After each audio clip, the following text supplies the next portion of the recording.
tarde, bom dia, boa noite.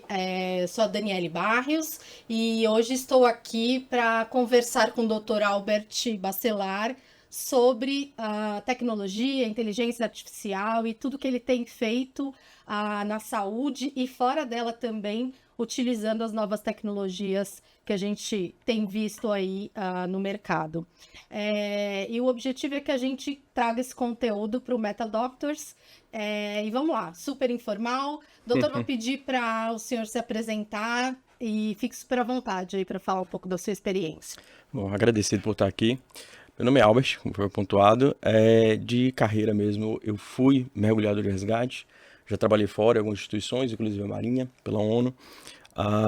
Fui cirurgião, não opero já há um bom tempo. E atualmente trabalho com UTI. Eu coordeno algumas UTIs, sou intensivista de carreira também, que é a minha principal atividade na área médica.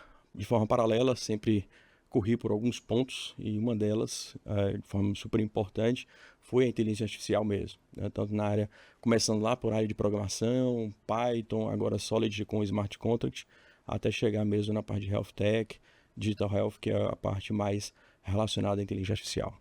Muito bom. E como que o doutor despertou esse interesse por tecnologia, por inteligência artificial? Como que esse caminho foi trilhado aí diante da sua carreira? A área de tecnologia, eu acho que para todo mundo ele só fica como aquela formiguinha ali, aquela pulga atrás da orelha na cabeça de cada um. Porque a IA, a área de tecnologia como um todo, ela não é um fim, ela é um meio, né? Assim como a gente utiliza um meio para poder chegar onde é que a gente quer, né? Então, ela foi aparecendo, ela foi sendo inserida. Eu particularmente eu gosto de coisas novas, de coisas diferentes, resolver problemas antigos com coisas novas, de formas diferentes para atingir resultados diferentes. Então, com o decorrer do tempo, apesar de ser do interior do estado, numa cidade muito pequena, a, a tecnologia ela foi aparecendo para mim no decorrer, com algumas oportunidades no decorrer de minha vida. Claro que eu fui me abrindo para isso, né? E ela foi aparecendo e ganhando um espaço cada vez maior. Muito legal. Muito à frente aí, né, do seu tempo. Como que o doutor vê o impacto da tecnologia, da inteligência artificial na saúde como um todo? Como que isso tem evoluído e para onde a gente caminha? Tá. Para a gente fazer essa análise um pouco mais real, assim, vamos chamar aqui um conceito que é a futurologia, né? Aliás, o futurismo, né, melhor dizendo. O Thiago Matos é o cara que fica aqui no Brasil, assim, do futurismo, né? É uma análise bem mais estruturada. Quando a gente precisa analisar algo para o futuro, né, a mesma coisa a gente faz de forma paralela, como se analisasse alguma coisa do passado. Quando a gente observa um elemento do passado, que é para arqueologia e tudo mais, como é que a gente estuda, por exemplo, uma cadeira surgiu, acharam uma cadeira específica com algumas coisas em volta, no meio do nada, em um lugar, no sítio arqueológico. A gente começa a entender aquela característica daquela cadeira naquele meio, aquela cadeira, né? O estado social da pessoa que utilizava, o que tem de volta ali, o tipo de panela, o tipo de alimento, que se fazia o controle do DNA em volta. A mesma coisa hoje, a gente vai analisar o que acontece daqui para frente. A gente analisa quais são os problemas atuais, a gente consegue estabelecer para onde está sendo encaminhado cada pesquisa e a partir daí estabelecer um projeto de um traçado futuro. Quanto mais distante, obviamente que é mais difícil fazer esse traçado. Na área de saúde, a gente entende do que está acontecendo agora, né? Claro que tem um boom relacionado à parte de estética, com o Ozempic, relacionado à obesidade, né? Ao Viagra, que teve recentemente, com algumas empresas, e a gente sabe que a parte de estética, nesse sentido, tem um viés, um caminho específico. Quando a gente analisa para outras linhas de tratamento, o que a gente tem que entender é que, infelizmente, toda vez que a gente está em crise, a gente cresce. A gente teve a pandemia recente, né? E toda vez que tem uma crise, tipo, seja de saúde, as pandemias que aconteceram no decorrer da história, quanto as guerras, elas que acabam acelerando a medicina, infelizmente, né? E a gente teve essa pandemia agora, deu o boom da telemedicina, apesar da telemedicina ser antiga, desde 80 e pouco, né? E ela só foi encunhada melhor no processo da área de saúde, de forma um pouco mais estruturada e conhecida por todos, com essa aceleração desse processo que teve agora, por conta da pandemia. Mas já é um processo antigo e assim, aí a gente vem encaminhando. De antemão, a telemedicina ela só é a tecnologia, ela não é uma IA, né? Apesar de que muita gente acha que é tudo do mesmo bloco ali e tudo mais, mas a gente pode juntar os dois para poder trazer um benefício comum.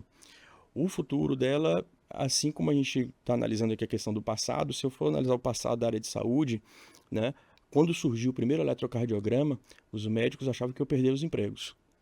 Quando surgiu o raio-x, os médicos acharam que eu surgiu o primeiro emprego. O decorrer da história que veio depois disso, a gente já sabe, né? Onde é que a gente está hoje? Hoje ninguém trabalha na emergência, no UTI, um anestesista não trabalha sem olhar um eletrocardiograma, avaliar um ritmo cardíaco, isso não é possível, né? E a mesma coisa hoje das tecnologias atuais, né?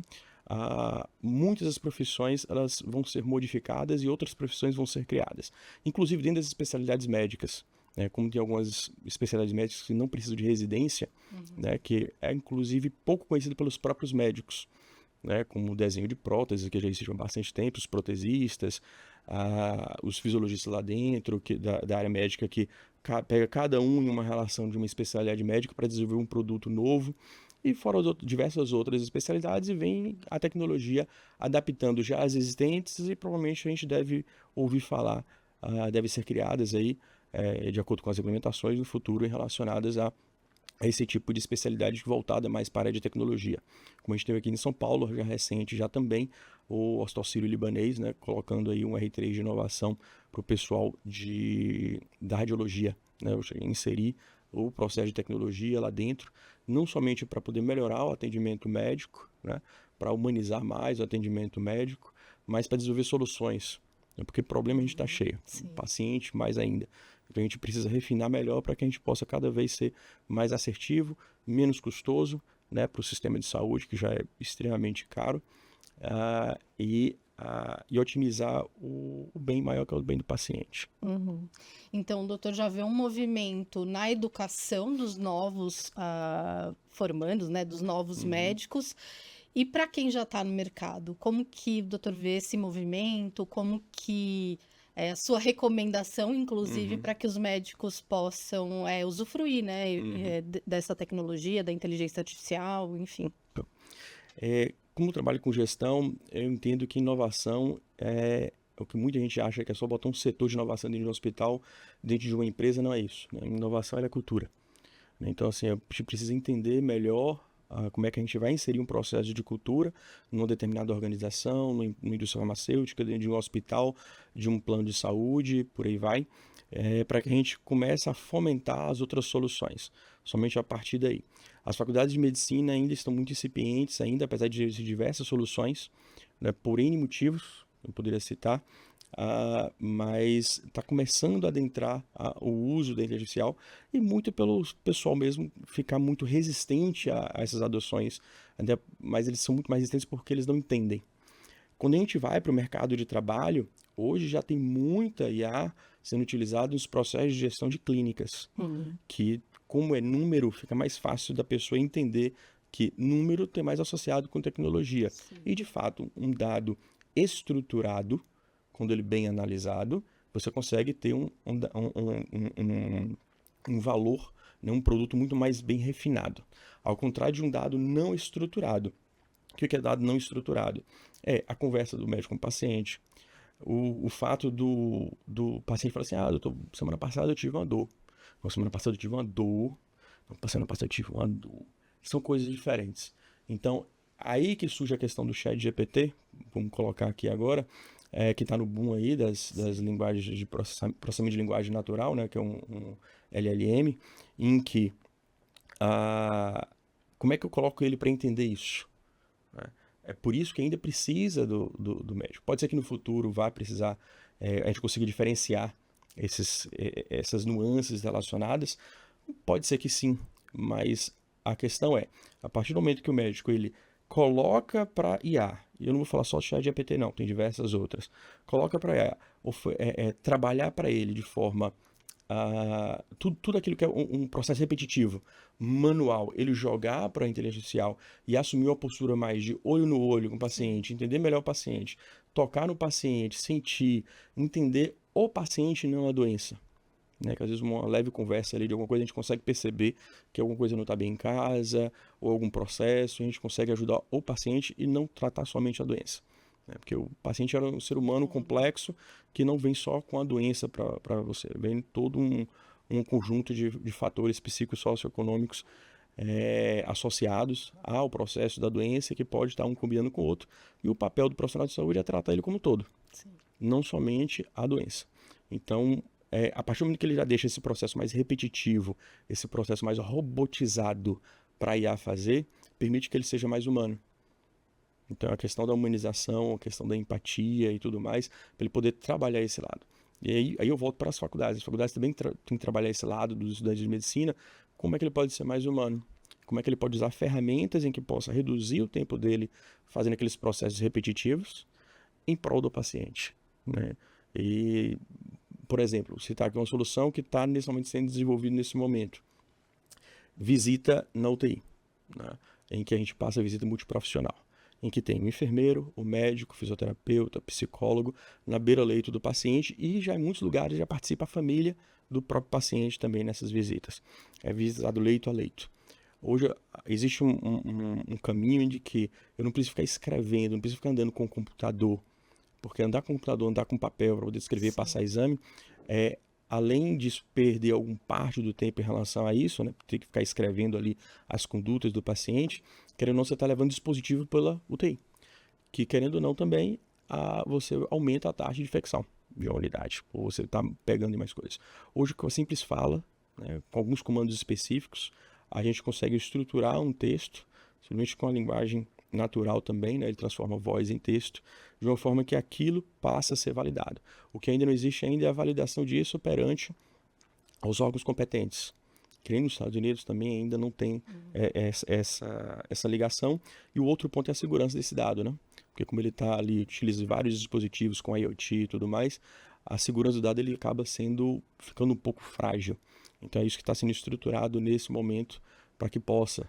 Aí assim, se acontece dentro de um hospital, dentro de uma UTI, pode acontecer num consultório médico, pode acontecer num evento, pode acontecer em diversas outras situações que a gente pode colocar, inclusive no centro cirúrgico, o cirurgião falando, como descrevendo cada etapa ali do processo cirúrgico, até para depois verificar se teve alguma coisa a mais, alguma coisa para poder discutir, enfim. Na instituição que o doutor trabalha, vocês já utilizam a voz para transcrever ali o que está sendo avaliado, ou isso ainda estamos caminhando nesse sentido? Pronto, a voz para utilizar, a gente utiliza por meios próprios ainda. Isso acontece hoje em todo o país. O Einstein e outras instituições, eles têm já algumas aceleradoras em que está facilitando esse processo para que construa de forma adequada, profissionalizar esse tipo de solução. Então é muito mais por parte do médico ali para poder ajudar e depois ele vai ter que transcrever de novo para o prontuário eletrônico. Mas a integração especificamente com o prontuário eletrônico, ele ainda não existe ainda.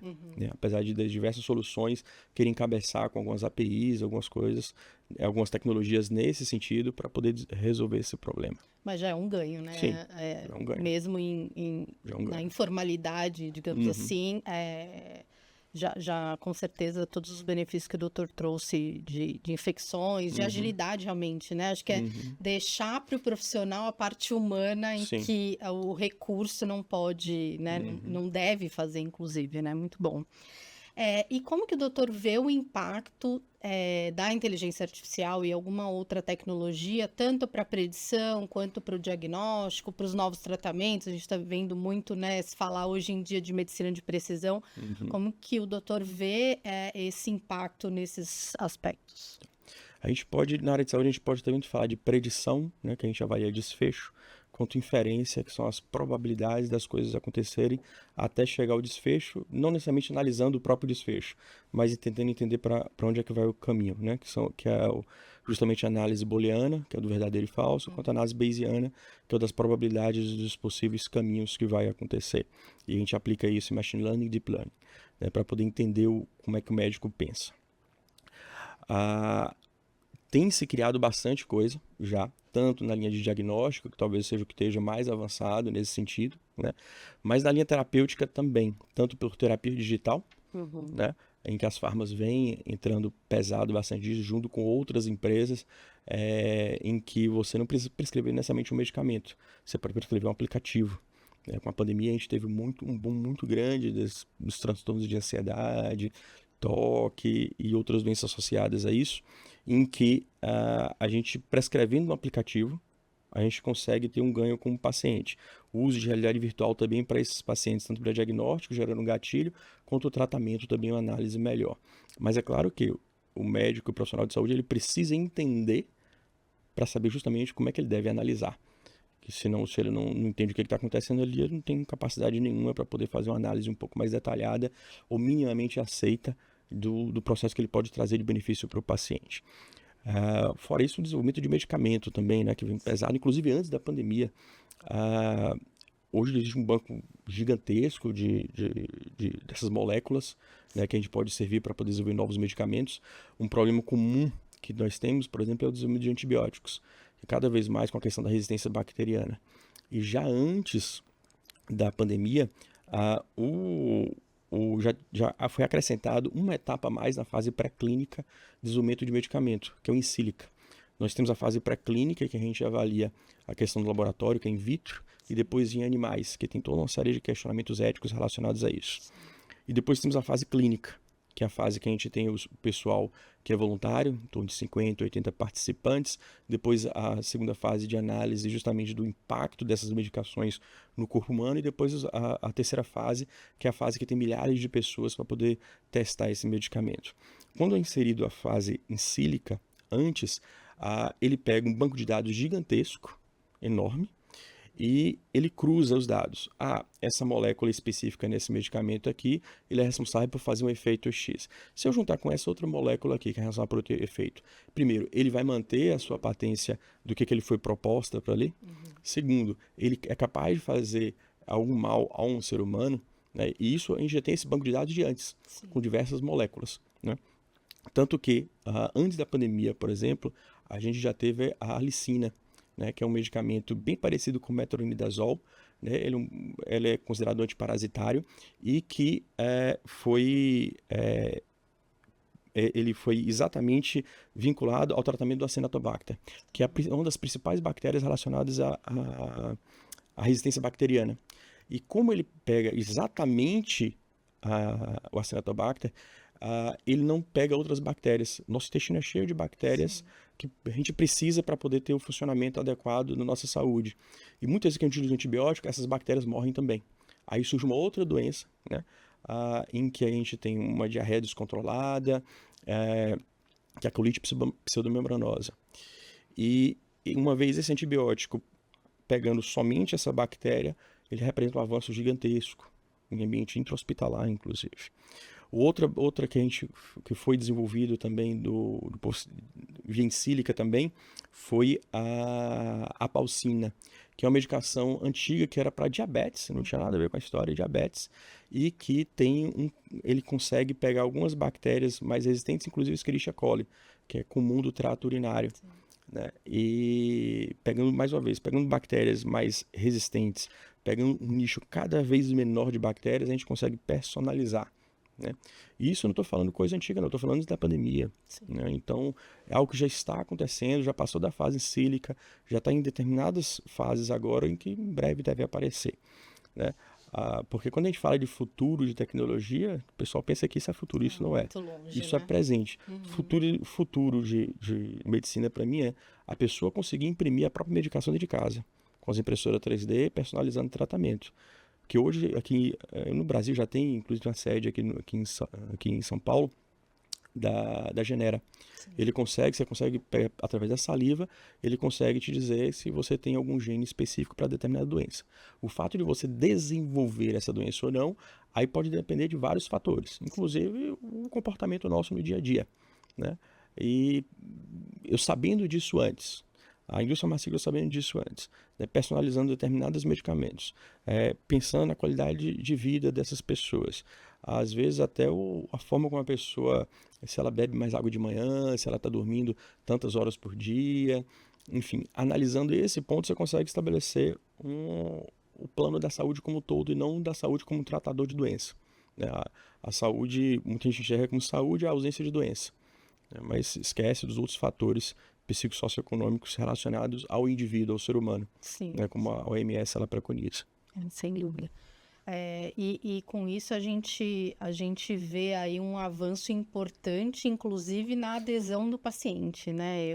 Como que o doutor tem visto a aceitação dos pacientes dos IoTs, por exemplo, e quanto isso tem impactado, né, na experiência do paciente, no empoderamento do paciente, na adesão ao tratamento, enfim. Quando surgiu esses novos dispositivos, né? Sempre tem a pessoa que adota de forma precoce os dispositivos e o pessoal acha que é muito hype. E todo hype ele tem sua fase de ascensão, tem sua fase de queda, até ter uma melhor aceitação. A gente está na fase que teve a fase de queda e talvez a gente comece a subir, talvez de uma forma mais orgânica a partir de agora. Já tem trabalho já americano colocando o seguinte: ele tem o ChatGPT e tem um médico avaliando a resposta de cada paciente e o paciente não sabe, ele é cego. Então, o paciente não sabe quem é que está respondendo por trás.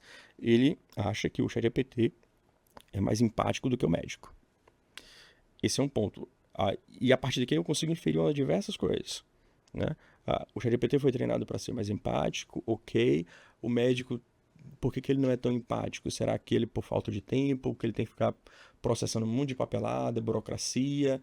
O que está acontecendo, né? E talvez o papel dos dois não esteja sendo muito bem colocado atualmente, e por isso que eu costumo dizer que a gente ainda vai se adaptar com o decorrer do tempo, como é que a gente vai saber a nossa rotina a determinados serviços de atitudes, né? Em relação a isso, a questão da empatia, a questão do dispositivo. Conheço um monte de colega que usa dispositivo para poder monitorizar os pacientes, tanto de arritmia, e uma coisa que é super simples e que está cada vez mais comum. São basicamente dois tipos de pacientes que são mais comuns a gente ver. O paciente que tem o adesivo atrás do braço, que é para diabetes, né? E tem outro que tem nas costas ou na barriga também, que é para dor. São os pacientes oncológicos. E que tem um aplicativo que chega e pergunta para a pessoa: o seu nível de dor de 0 a 10 é quanto? É 3, é 5, é 10. Ele ajusta a medicação para dor, né, de acordo com o nível de dor que o paciente oncológico está tendo. E esse paciente pode estar em qualquer outro lugar, passeando, viajando, no meio do mato, fazendo uma trilha, e ali e é um paciente oncológico paliativo. E o médico quem seta os dose máxima e mínima. Exato. Aí eles fazem acompanhamento e pode fazer acompanhamento remoto. Né? O de arritmia, nós já cada vez mais casos de pessoas que antes de ter arritmia, o relógio avisou, ó, dá uma maneirada aí, que vai ter você pode ter algum problema. Ontem estava no evento em que tem um médico que está utilizando aquelas câmeras de temperatura, né, para poder avaliar os pacientes. Inclusive, através da temperatura da face, ele consegue dizer se a pessoa está prestes a ter um infarto. Que a gente achava que nem tinha relação. Exato. Inclusive, ele consegue dizer se o infarto é do coração direito ou coração esquerdo.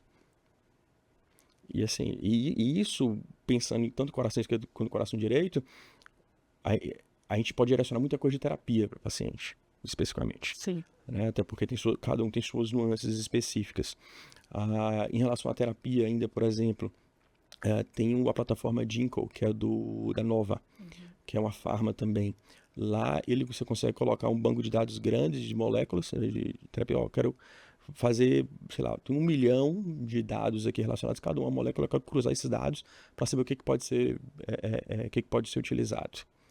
Já tem uma plataforma na internet para isso já também. Eu acredito que a usabilidade vai cada vez mais ser utilizada diante disso. Tem muitas startups, né, trabalhando em novas soluções nesse sentido, né? Diagnóstico, acho que tem caminhado bem rápido. Eu vi alguns grupos falando, inclusive, de retina, avaliação de retina, que aos olhos humanos não tem correlação nenhuma com um determinado diagnóstico, mas que quando você usa inteligência artificial, você acaba encontrando uma correlação, né? Então, acho que a gente está muito no começo ainda de onde chegaremos, não? A gente ainda vai entender o processo de como é que a gente pode se comunicar melhor, né? Com a própria inteligência artificial. Está previsto a OpenAI com o ChatGPT, né, abarcar, né, conseguir segurar, por exemplo, toda a biblioteca do PubMed, que é a maior biblioteca relacionada à área de saúde, colocar dentro do ChatGPT para poder conversar ali. E assim, se pensar que, se colocar a última vez que eu fiz uma pesquisa de machine learning e medicina, PubMed, tem mais de 30 mil. E desses 30 mil, 95% foram nos últimos 5 anos. Então, assim, como é que você fica atualizado? Humanamente Não, impossível. impossível. Right? Então, é se ajudar desses processos robóticos para se aperfeiçoar como médico, né, como cuidador, como profissional de saúde, como ser humano, né, e, inclusive, mostrar para o paciente que ele tem condição de ter um ganho maior quanto a isso. Sim. E na sua prática, conta algum case para gente da aplicação que mudou o percurso, a história da doença do paciente, inclusive tratamento, enfim.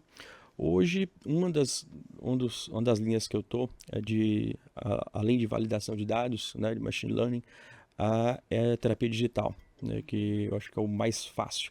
O brasileiro ele costuma criar soluções mais simples para questões complexas que muita gente gasta muito. O brasileiro tem essa perspectiva. E tanto que pesquisa com alto custo aqui, dificilmente a gente vê uma pesquisa assim no Brasil, a gente acaba vendo isso mais fora em outros países. Por isso que a terapia digital, quando a gente prescreve, né, um aplicativo para entender melhor o paciente, esse é o que está fidelizando mais, né? Tanto vejo de colegas quanto dos meus pacientes. Eu atendo UTI, mas eu tenho alguns pacientes fora de UTI também, ainda mais pós-UTI, em que a gente consegue monitorizar esses pacientes de forma muito mais adequada e muito mais assertiva antes de alguns eventos acontecerem. Por exemplo, tem um médico aqui no Brasil, José Mário Teles, ele também tem serviço também, e ele que vem forçando essa questão da síndrome pós-UTI.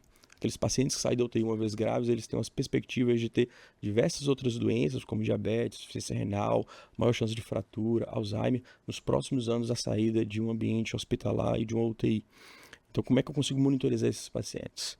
Né? Então, quando você une a terapia digital, aplicativo, porque o que a gente acha é que terapia digital é o WhatsApp. Sim. Não é, inclusive não está nem regulamentado, Inclusive a nomenclatura não é muito conhecida. Exato, né? Exatamente. Então, você prescrever uma terapia digital pode ser uma monitorização de uma função renal, né, da quantidade de xixi que você produz no dia, ou você tira foto de um alimento, ele calcula as calorias que você está tomando, e tipo de caloria, se é uma caloria boa, se é uma caloria ruim. Se você caminhou mais de manhã, se você fez uma atividade mais de tarde.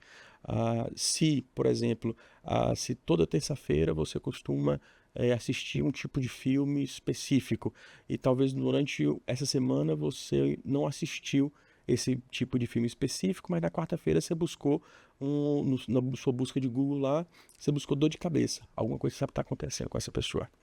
Nossa, que interessante. Né? Então, é a mudança de comportamento. Né? Obviamente que não existe um aplicativo geral para isso tudo. Que correlaciona. Exato. E por isso que o entendimento do médico para saber disso, assim como ele sabe de uma dipirona, assim como ele sabe de uma polimixina, assim como ele sabe de um antidiabético, de um antihipertensivo, ele tem que saber também dos aplicativos para saber em que ponto e até que ponto aquilo pode ajudar. Claro que tem seu hype aqui no caminho, em que às vezes, como tem os hipocondríacos para medicamentos, vai ter também os hipocondríacos para aplicativos. Aí você pode gerar um outro problema, e assim como o medicamento tem efeito colateral, os aplicativos também têm que ter efeitos colaterais. E é justamente por isso, o médico tem que entender o processo, inclusive dos efeitos colaterais dos aplicativos, para saber exatamente aonde intervir, quando usar, como usar e até quando utilizar. Personalizar Efetivamente a prescrição, né? Exatamente. E você deixar de forma muito mais abrangente, deixar de tratar um paciente e tratar um ser humano. Incrível. Acho que a gente tem muito, né, ainda a entender efetivamente como que a gente trabalha com as tecnologias na saúde, né? E a gente só vai entender mesmo se a gente parar para poder se inserir nesse processo. Ficar ali olhando de fora, criticando, falando coisa que não sabe, Sim. Não tem muito sentido. Porque eu creio que exista também uma associação ao perfil tanto do médico quanto do paciente, né? Então, eu creio que os médicos, de alguma forma, vão precisar inserir isso na sua rotina, né?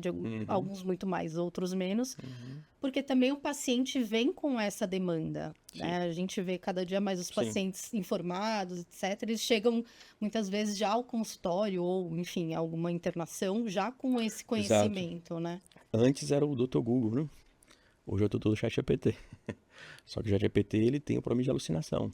Aí, quando é que o médico sabe que aquele dado, ele é real, verídico, do que é verdadeiro? E uma vez sendo verdadeiro, o quão útil é aquele para o paciente?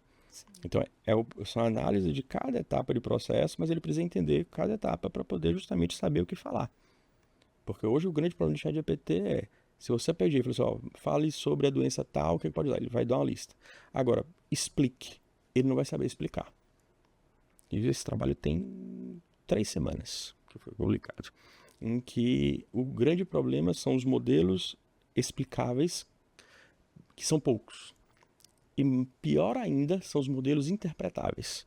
Uma coisa é ele conseguir explicar como é que ele chegou nesse dado, outra coisa é ele interpretar para que possa ser replicado para outros modelos. Aí você cria um outro grande problema. E o médico precisa estar inserido nisso aqui para poder analisar. Assim como ele sabe que determinada droga num paciente que tem determinada doença é boa, mas se esse paciente tem essa doença e mais essa doença, essa droga não é boa. É o mesmo processo aqui, né? Que eu tenho que entender a questão de aplicação, como é que os modelos de inteligência artificial eles estão pensando, né? Para eu poder estruturar melhor para o paciente. Se a gente fosse separar, e olha que a gente não chegou no cume ainda da linha de pensamento. Se a gente fosse diferenciar o que é inteligência artificial, o que é machine learning e o que é deep learning, a inteligência artificial é como se fosse uma criança que acabou de nascer. Você fica ali brincando, você fica ali replicando, são os jogos. Fica ali brincando, cuticute, brinca e tudo mais.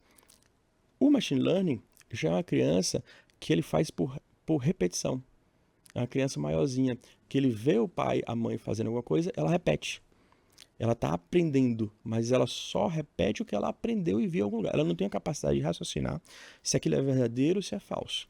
Já o Deep Learning, que aí sim, o Deep Learning, a inteligência artificial, só que ela é capaz de raciocinar. Ela é capaz de tomar suas próprias atitudes. E o que define se a atitude é boa ou se é ruim? É o processo que acontece aqui, que depende de memória, que a gente faz, e experiência. Agora, da mesma forma que a gente amadurece o processo de IA, a gente também precisa amadurecer o processo como médico inserido na IA. Memória e experiência. Ou seja, a experiência é o quê? Teste e validação de alguma coisa. E teste e validação é justamente machine learning. Ou seja, a inteligência artificial ela simula a inteligência humana. O grande problema que maior ainda que eu posso pontuar como número 1 é que à medida que a IA, a inteligência artificial, ela aumenta, a desinteligência humana também aumenta. E assim, e se a gente não souber explicar alguma coisa, aí que vai gerar os grandes problemas. É aí que gera o descrédito daquilo, né? E por isso que a gente precisa acompanhar de forma paralela os processos. Acho que esse é um ponto muito importante, né? O quanto que a comunidade de saúde vai terceirizar a responsabilidade para algo que ele deveria corroborar para Exato. Eu vejo médicos utilizando o ChatGPT nos consultórios para poder melhorar assim, mas o uso, são raros que eu vejo fazendo bom uso. Quando você fala assim, poxa, é uma resposta que você poderia ter tranquilo. Só que a forma como o ChatGPT coloca é diferente. Sim. Se ele utilizar para isso, o ChatGPT para isso, ok.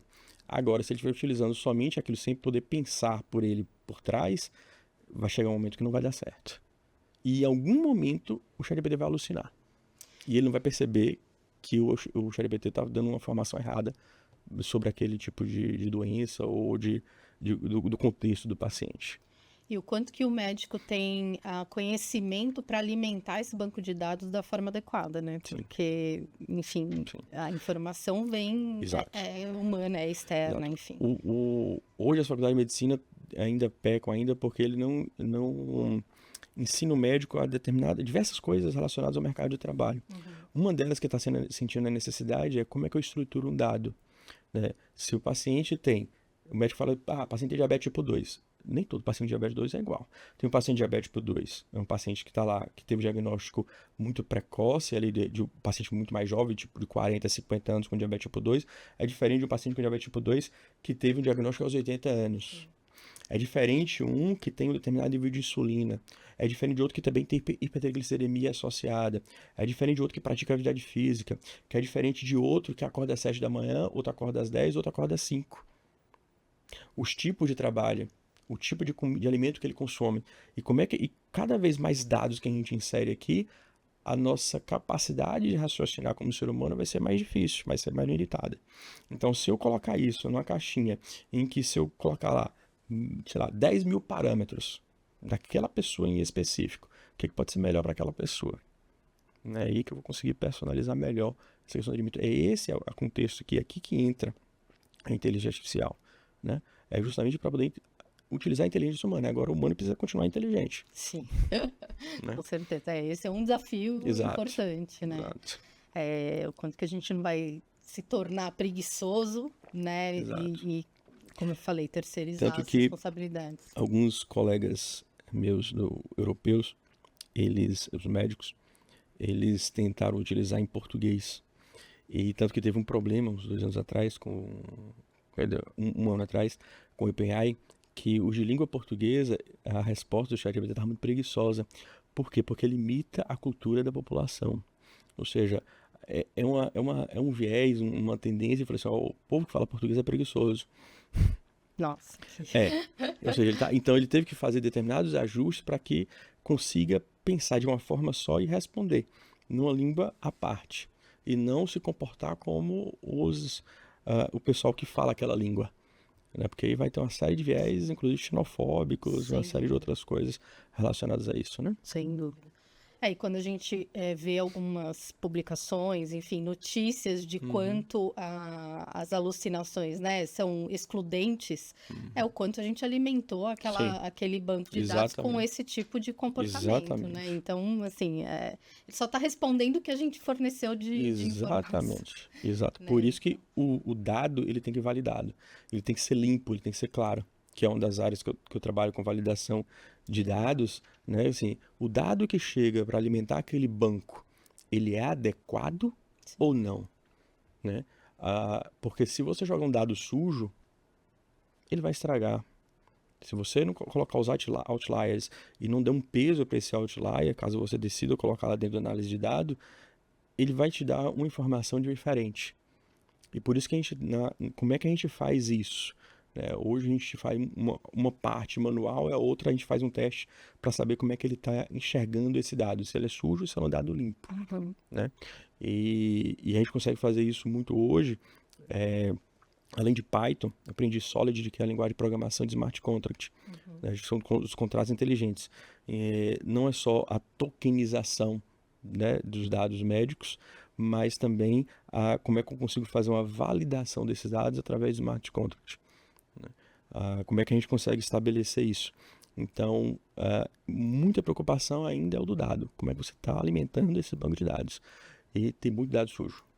Muito dado sujo. Então, tem muito trabalho ainda pela frente para ser feito. Porque é um campo muito, muito restrito e desconhecido ainda. Isso, né? O pessoal só vê o finzinho ali, você pergunta pro ChatGPT, mas não, Sim. né? O ChatGPT, para ele funcionar de forma adequada, como é que funciona o processo de inteligência? Eu comentei agora há pouco. Você precisa de memória e precisa de experiência. Então, para o ChatGPT funcionar de forma adequada, você tem que falar o seguinte: atue como médico, como um advogado X, especialista nisso. Você já está falando um pouquinho dele já de experiência. Você dá um texto para ele, um banco de dados grande, pode ser um PDF, voz, enfim, uma série de dados específicos, né? Ou seja, você está dando memória para ele. Aí depois você otimiza mais ainda a sua experiência. Atue de forma criativa, atue de forma analítica, atue de forma crítica a respeito do tema acima. Né? E você fala com ele ainda, seja claro e tudo mais, assim, para ele tomar a decisão. Ou seja, você tem que oferecer a memória e tem que oferecer a experiência. E experiência a gente só tem com vivência, né? Então a gente pode, inclusive, colocar lá, aconteceu isso, dessa forma, assim. Analise isso que aconteceu comigo. E tente colocar isso numa lógica em que você entenda. Ele vai te dar e depois você pega esse aqui e copia para poder justamente colocar como é que ele vai estruturar a experiência ali embaixo. Perfeito. Tem que ter um direcionamento. Exato, é o processo de inteligência. Sim. Memória e experiência. Sim, sem dúvida. A gente já falou de alguns desafios, né? E um outro desafio que eu vejo é o acesso aos pacientes, né? Acho que a comunidade médica talvez isso seja um pouco menos gritante. Mas se a gente pensar no Brasil profundo, acho que Uhum. isso pode aparecer, né? Com instituições sem grande estrutura, etc. Mas no final do dia, o paciente, né? Acho que a tecnologia precisa abarcar todo tipo de paciente, né? Desde o mais Sim. abastado até aquele que tem alguma limitação, enfim. Como o doutor tem visto isso? A gente tem pensado em soluções que sejam efetivamente acessíveis aos pacientes e também à comunidade médica? Hoje existem os mais diversos tipos de soluções com mais diversos tipos de valores, custos possíveis, né?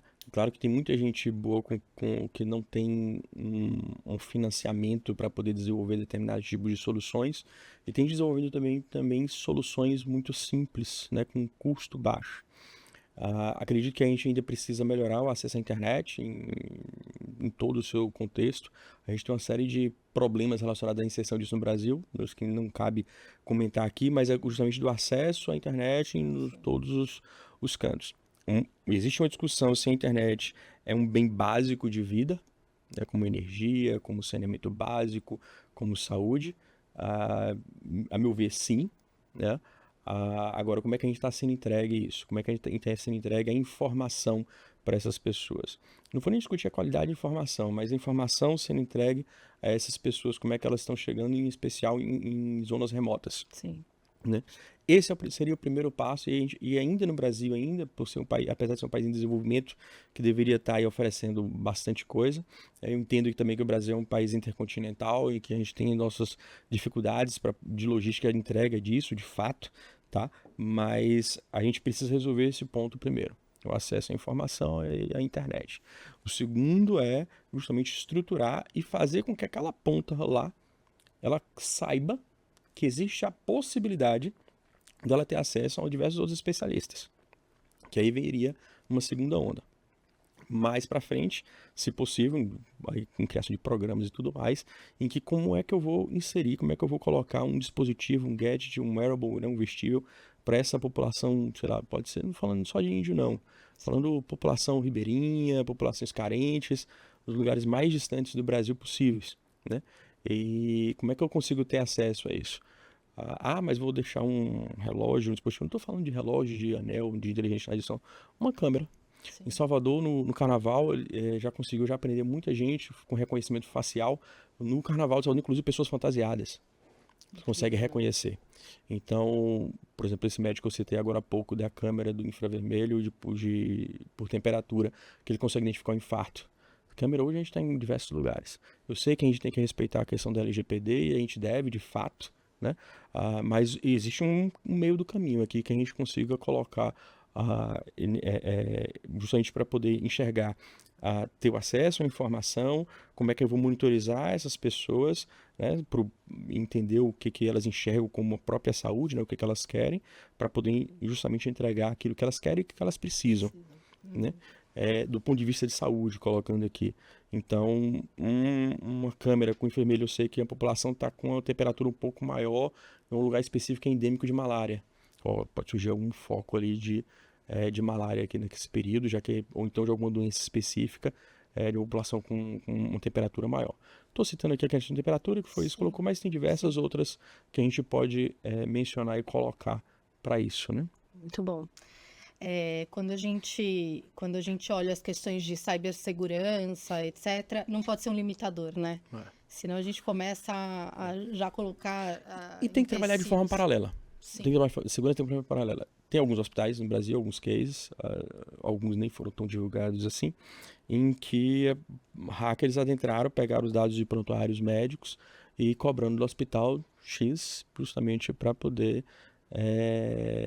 não divulgar os dados. E é um dado super sensível. Super. Ainda mais quando envolve determinados tipos de diagnósticos, seja para empresas, seja para o restante da família, desde que não prejudique a família, né?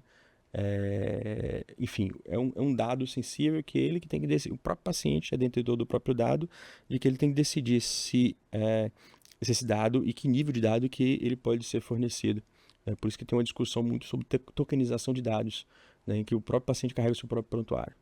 Aí entra como é que os diversos tipos de cada paciente levando seu prontuário, como é que eu sei que o sistema do hospital tal se comunica com outro hospital. Aí entra a questão da interoperabilidade. Sim, é uma Exato. grande discussão. O SUS tem o seu programa relacionado a isso e recentemente já até aumentou essa possibilidade de trabalhar em cima disso também, né? A respeito da interoperabilidade, como é que os diferentes sistemas conseguem se comunicar de forma eficaz e assertiva. Sim, acho que a questão da aí não sei falar essa palavra, interoperabilidade, Isso. precisa ser resolvida, né? Hoje Sim. a gente vê muitos custos na saúde Sim. sendo multiplicados Sim. por conta de falta de E integração. usar a própria tecnologia para isso, né? Sem A dúvida. blockchain está aí para isso. Sem dúvida. Um dos grandes pilares da blockchain é justamente esse contexto da conferência de dados e pode resolver muita coisa de segurança. Sim. Né? O blockchain. Quando a gente olha as fintechs, né? Quanto a gente evoluiu nesse cenário e a saúde está muito aquém ainda, Exatamente. né? Que também é um mercado regulado. A gente acaba se apoiando na questão da regulação, mas quando a gente olha o mercado financeiro... Com certeza. O Brasil, em relação à regulação, o Brasil ainda tem bastante coisa para trás, ainda apesar de surgir bastante coisa agora recentemente, mais relacionada para a área de finanças, obviamente. Teve essa semana passada, a questão do cripto conforme, né? A questão de regulamentação das criptos. Mas a gente precisa de uma regulamentação específica para blockchain, para que a gente possa avançar não somente na inteligência artificial, mas na segurança desses dados e otimizar melhor ainda o LGPD e outras regulamentações a respeito disso. Eu entendo que a área do direito, cada país tem o seu direito, né? Que é diferente da área de saúde, que ela é universal. Então, a gente só precisa de determinados mecanismos do direito para que seja cada vez mais rápido e atenda à necessidade em tempo real do que está acontecendo. Saindo daqui, mais tarde vou ter reunião com um grupo de advocacia. Minha trajetória na tecnologia ela fio de fora, como não sou da engenharia, assim como todo mundo que é da IA, que não é da IA e que adentra a IA, ele surge por vias periféricas. Eu vim de um caminho desse e, obviamente, não participo só da área médica, né?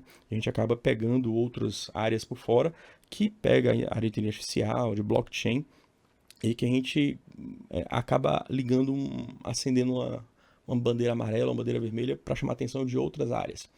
Então tem esse grupo de advocacia mesmo, que eu vou começar hoje e amanhã, relacionado justamente à questão de blockchain e que tem a ver com a área de saúde.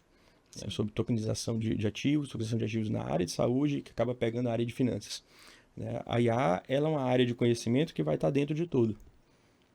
E quando a gente fala de smart contract, desenvolvimento de linguagem de processamento neural, que é o LLM com ChatGPT, quando a gente fala de blockchain, mesmo falando da área de como criptomoedas mesmo, né?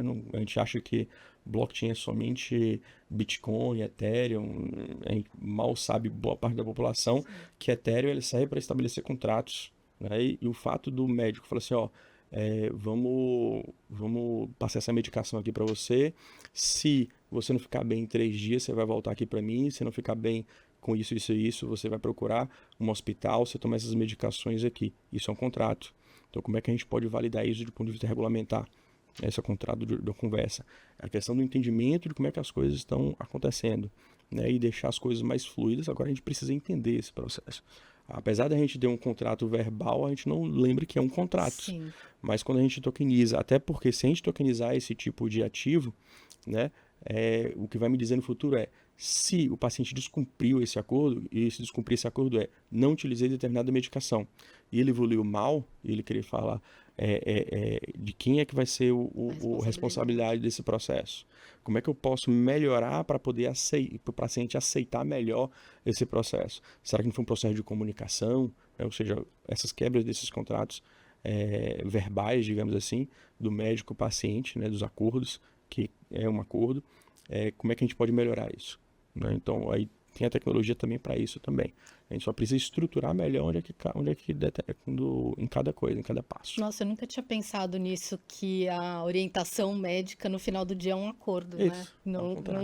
Não tinha nunca pensado nisso.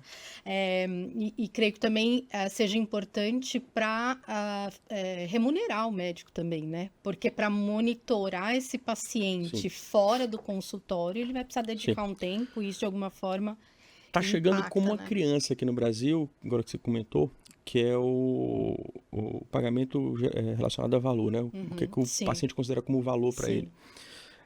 Esse modelo de pagamento de honorários médicos relacionados ao valor, ele já tem nos Estados Unidos, né, em que o médico tratou determinado paciente, no final vamos supor que tem vários pacientes que dão uma nota para esse médico. Vamos supor que o score desse médico de 0 a 100 seja 90. Tem determinadas coisas para a gente fazer isso, para mensurar. Sim. Deu 90. Se o valor é R$1.000 que ele deveria pagar, se ele se ele atingir 90% dessa nota, ele vai receber 90% desse valor. Né? Então, isso tem, assim, a medicina baseada em valor, a questão dos honorários pagados em valor, BBM, enfim, uma série de coisinhas vindo aí. No Brasil ainda está incipiente, mas logo, logo a gente vai começar a entender isso, né? Porque o sistema de saúde ele precisa ser eficiente e eficaz, né? Ele tem que reduzir o custo, senão ele não é sustentável. Sim. E como é que eu consigo fazer isso diante de tudo que está... O médico tem que falar assim, ó, eu estou fazendo isso. Não é deixar o paciente num grupo de pacientes específicos ser tratado da mesma forma. Cada paciente tem que ser tratado de uma forma diferente. Sim. Na hora que eu enxergo isso, eu personalizo mais, eu diminuo o tempo do paciente com aquela doença e uma série de outros efeitos colaterais possíveis e reduzir o custo do paciente. Muitas vezes a gente prescreve a medicação não deu efeito, mas que, poxa, por conta de uma coisinha ou outra, lá naquela primeira consulta eu podia ter feito isso. Né? Então, talvez se atentar mais a esse processo. E a inteligência artificial ela pode fazer isso, né? Inclusive melhorar essa questão do pagamento de honorários, enfim, como um acordo mesmo que vem acontecendo. Apesar de alguns outros países da América Latina estão um pouco melhores do que a gente relacionado a isso, mas acredito que seja só questão de tempo mesmo. Porque é cíclico, né? Melhora a eficiência, a efetividade, melhora a eficiência, melhora a eficácia, a adesão, enfim. E o custo, com certeza, que é um grande ponto. Acho que a gente já está caminhando aí para o final, mas eu queria ouvir do doutor o que hoje de tecnologia e na própria inteligência artificial é imprescindível no seu dia a dia, né, dentro da saúde, até para engajar outros médicos aí a começarem a se aventurar, né, nesse caminho que ainda bem é sem volta, né? A gente está só começando e tem muito ainda para ver pela frente. Exato. Acredito que o ponto crucial é mudar a cultura, mudar a cabeça. Deixar a cabeça aberta mesmo, entender. É difícil, eu sei que para algumas pessoas devem doer pensar, né? Mas a gente tem que forçar isso, porque talvez doa no início, né? E doa pouco, porque se deixar para depois vai doer muito. Né? Então é a mesma coisa de uma vacina. A gente só tinha aquela dosinha da picada ali, mas, por exemplo, não tem uma série de outros problemas por um tempo prolongado no futuro. Então, a cultura da inovação, ela é uma vacina. Agora, nesse momento, para que não tenha uma doença maior no futuro, né? Então, a primeira coisa é mudança mesmo de cultura, né? E entender o processo. Somente vai conseguir criticar ou falar alguma coisa quem entende o processo por dentro, né? Aí sim, e é interessante que se critique para poder melhorar. Que nada é 100% perfeito, tudo precisa de pontos de melhoria. E o que a gente pode melhorar? E quanto mais gente estiver dentro, com mais cabeças diferentes, tiverem lá dentro, mais stakeholders, inclusive não médicos, estiverem lá dentro, a gente vai conseguir melhorar o processo. Muito bom. E que o doutor vislumbra aí para o futuro? O futuro ele é diverso. Né? A gente consegue, diversos setores a gente poderia colocar. O Design Thinking, que é um dos processos de gestão, ele tem a teoria do duplo diamante. A gente tem a área do conhecimento que a gente aumenta, depois a gente afunila para criar outra. Né?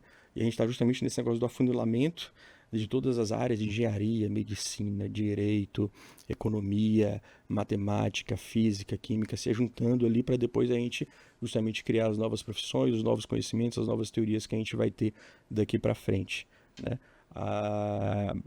Seria difícil falar, eu sei que o que acontece daqui a 5 anos é a mesma coisa que há 50 anos para trás, né? Dessa velocidade, mas seria muito difícil falar.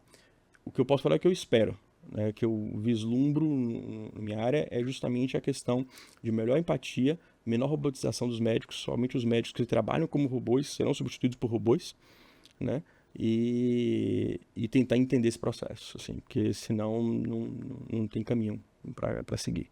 Nossa, eu acho que é incrível a gente fechar com essa sua fala, porque tudo que a gente tem visto e o medo de utilizar as tecnologias é a robotização, né? Exato. E é muito pelo contrário, a gente está caminhando e deveria caminhar no sentido oposto a isso, Uhum, né? Então, muito bom, exatamente. muito bom. Quero super agradecer, aprendi muito.